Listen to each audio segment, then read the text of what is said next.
see somebody bringing a truckload of cattle out to drop on the BLM. They lease the BLM for their cattle out. There's 2 truckloads of them up there. They lease the BLM for their cattle, and this time of year they shouldn't bother us too much because there's starting to be some green grass growing. But when there isn't any food, they come and raid our place. We're just trying to get all the stuff in order to get all the fences built. We bought all the fencing supplies. We just bought the backhoe and some other things to help us start building the fence, but we haven't got the place fenced yet, and it's a fence out state. Plus, we just got all that hay that we delivered, and we took down our corrals that were protecting it. Oh man, there's 2 more trucks up there. There's 4 truckloads of cattle. 4 semi-truckloads of cattle coming out here. 5. 1 more up over the hill. Jeez. We've got to get stuff in gear to try and get our place fenced and protected from all of these cattle, or they will just come and get into everything. They'll tear down our fences and our hot wire fences and stuff to get to the grass and to the water. There's not always water out here. There's pools of water. Anytime there's been snow, runoff, or rain, there's water out here for them. But they really have to go searching for water sometimes, and so they go search for it on our place when they can't find it in the pools.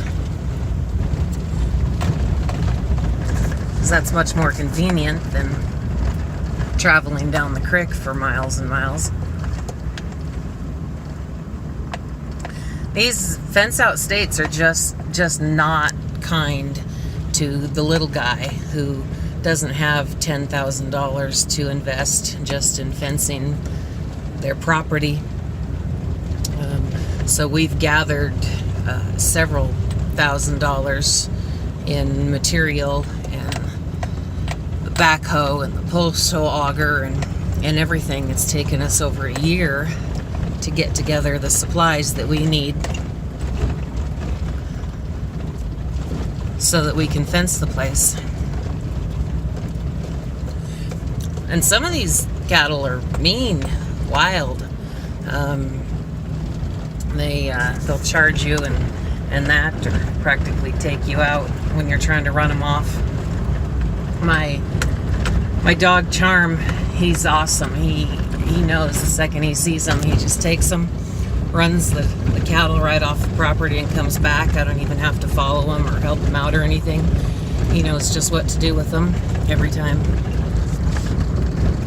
We've got the top rails here for finishing the corrals, and a whole bunch more fence posts right there.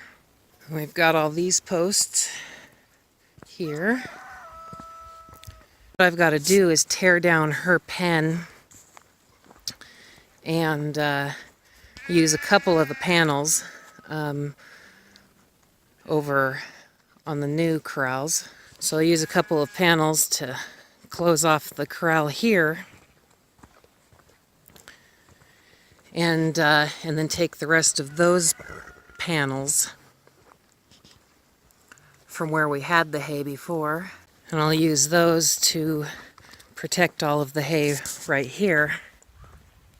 Have to brace it with T-posts because those cattle will do anything to try to, and they'll even bend the T-posts to knock the panels down to try to get to the hay.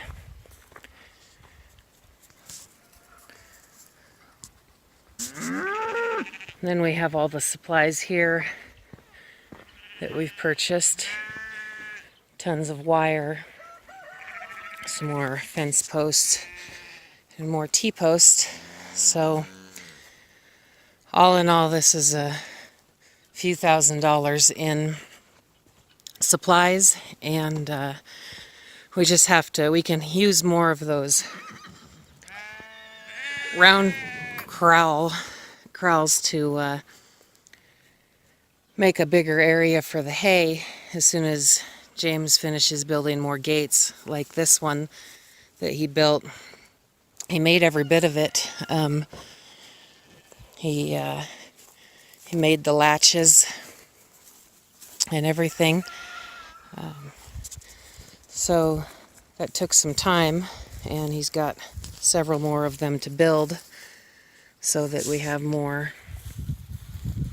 fencing corrals or round pin corrals left to protect the hay. It's the next morning, and I saw 3 more trucks go by hauling cattle out this way. I drove down about 5 miles earlier to see how far down the road they were dropping them off, and I didn't see them, so they're quite a ways away from our place and aren't going to bother us for a while. But it's unbelievable to me that the BLM is letting them bring cattle out when it looks like this. All we have growing up is some weeds and cactus. The land is overgrazed. Last year we had a huge infestation of Russian knapweed. They did do a good thing and bring a bunch of lambs out here, sheep out here throughout the winter, and the sheep will eat a lot of the weeds, kind of balance out some of the grazing. But you can see there's nothing for them to eat. Maybe down closer to the creek bed, there's going to be some greener stuff. There's very little water in the creek, and that'll dry up this week unless we have some more rain. And so then the cattle will be traveling just looking for a puddle of it here or there that's left. This kind of overgrazing really needs to stop.